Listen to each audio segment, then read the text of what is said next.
চলো বন্ধুরা, আজকের আমি তোমার সাথে একটা চৌকো পিঠের ওপর সুন্দর একটা ডিজাইন শেয়ার করব।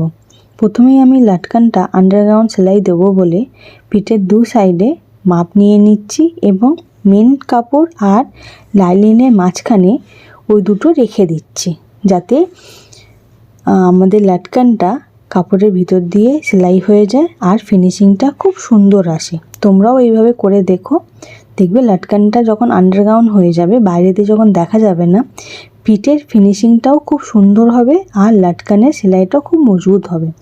এবার আমি যতটা মার্জিন রেখেছিলাম 3 সুতের মতন, তার গা বরাবর সেলাই করা শুরু করে দেবো। এবার পুরোটাই আমি আস্তে আস্তে যতটা মাপ রেখেছিলাম ধরে ধরে পুরোটাই আমি সেলাই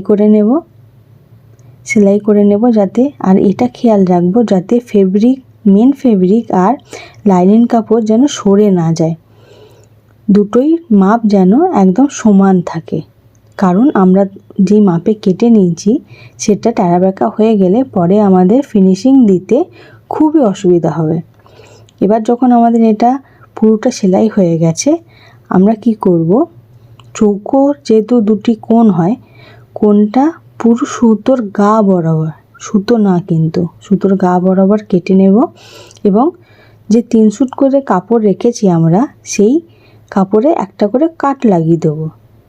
এটাই খেয়াল রাখবো যাতে সুতোর গায়ে না পড়ে, তাহলে কিন্তু সেলাইটা কেটে যাবে। কাট লাগিয়ে দেবো যাতে আমরা খুব সহজেই লাইনিং কাপড়টা পাল্টাতে পারি। এবার লাইনিং কাপড়ের ওপর যে 3 সুত করে কাপড় আমরা ছেড়েছিলাম সেটা রেখে একটা চাপ সেলাই দিয়ে নেব। কিন্তু হ্যাঁ, চাপ সেলাই দিতে গিয়ে আমাদের একটা জিনিস খেয়াল রাখতে হবে যে কোনো চাপ সেলাই কোন জাতীয় গলার কোনো প্যাটার্নের ওপর করা যায় না। তো আমি কি করলাম তোমরা দেখতেই পাচ্ছ, চাপটা তুলে ওই কোণের জায়গাটুকু সুতোটা একটু আলগা করে নিয়ে আমি ছেড়ে দিলাম, যাতে ওই কোণটা থেকে ছেড়ে গিয়ে আমি বাকি জায়গাটা আমি চাপ সেলাই দিতে পারি। দেখো আস্তে আস্তে আমার পুরোটাই প্রায় চাপ সেলাই দেওয়া হয়ে গেল।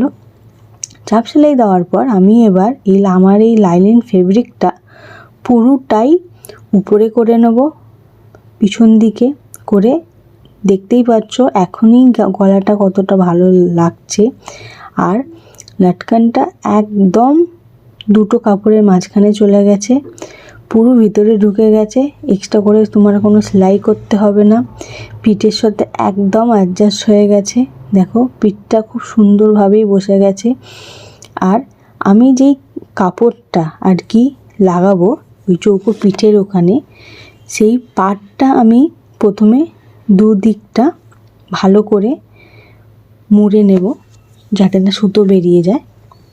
এইভাবে আমরা চৌকো পিঠের ওখানে যেটা রেখেছিলাম আর কি, সেইটুকু করার ওপর দেখো এবার আমরা পিঠে যে 1 ইঞ্চির যে আমরা দু সাইডের যে টেকেনটা দিই, সেই টেকেনের মাঝ বরাবর আমি কাপড়টা সেই মাপ বরাবরই কেটেছি এবং ওই 1 ইঞ্চি যে দুদিকে যে টেকেন দিই তার মাঝ বরাবর রেখে এবার আমি পাটটাকে সেলাই করে নেব, যেটা তোমরা এখানে দেখতেই পাচ্ছ। এবং পাটটা ব্লাউজের সঙ্গে অ্যাটাচ করার জন্য চারপাশটা ভালো করে একটা চাপ সেলাই দিয়ে দেবো, যাতে পাটটা যে এক্সট্রা করে বসানো হয়েছে সেটা কাপড়ের সাথে লেগে থাকে, ব্লাউজের থেকে যাতে ফিক্সড হয়ে বসে যায়। তোমরা দেখতেই পাচ্ছ আমি এটা ভালো করে চারদিকটা কোণ করে দেখে নিয়ে ভালো করে করে দিলাম।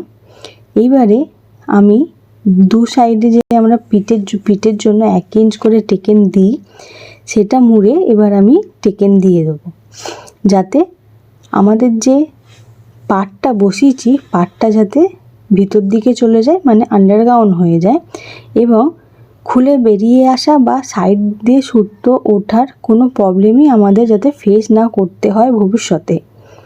এবার ভালো করে দুদিকে মজবুত করে ডবল সেলাই দিয়ে আমরা পিঠের টেকেনটা দিয়ে দেবো এবং সাথে সাথে এটাও দেখব যে পাটটা কত সুন্দর বসে গেছে। দেখো মনে হচ্ছে না যেন ভিতর দিক দিয়ে বেরিয়ে এসছে পাটটা, কিন্তু আমার তবুও পিঠের ডিজাইনটা কিছু একটা যেন কম আছে মনে হচ্ছিলো। তাই হাতের কাছে দেখলাম একটা রোজ গোল্ডের খুব সুন্দর পাতলা ছোট্ট একটা লেস আছে। ভাবলাম দেখি এটা একটু লাগিয়ে যদি লুকটা আরও সুন্দর করা যায়।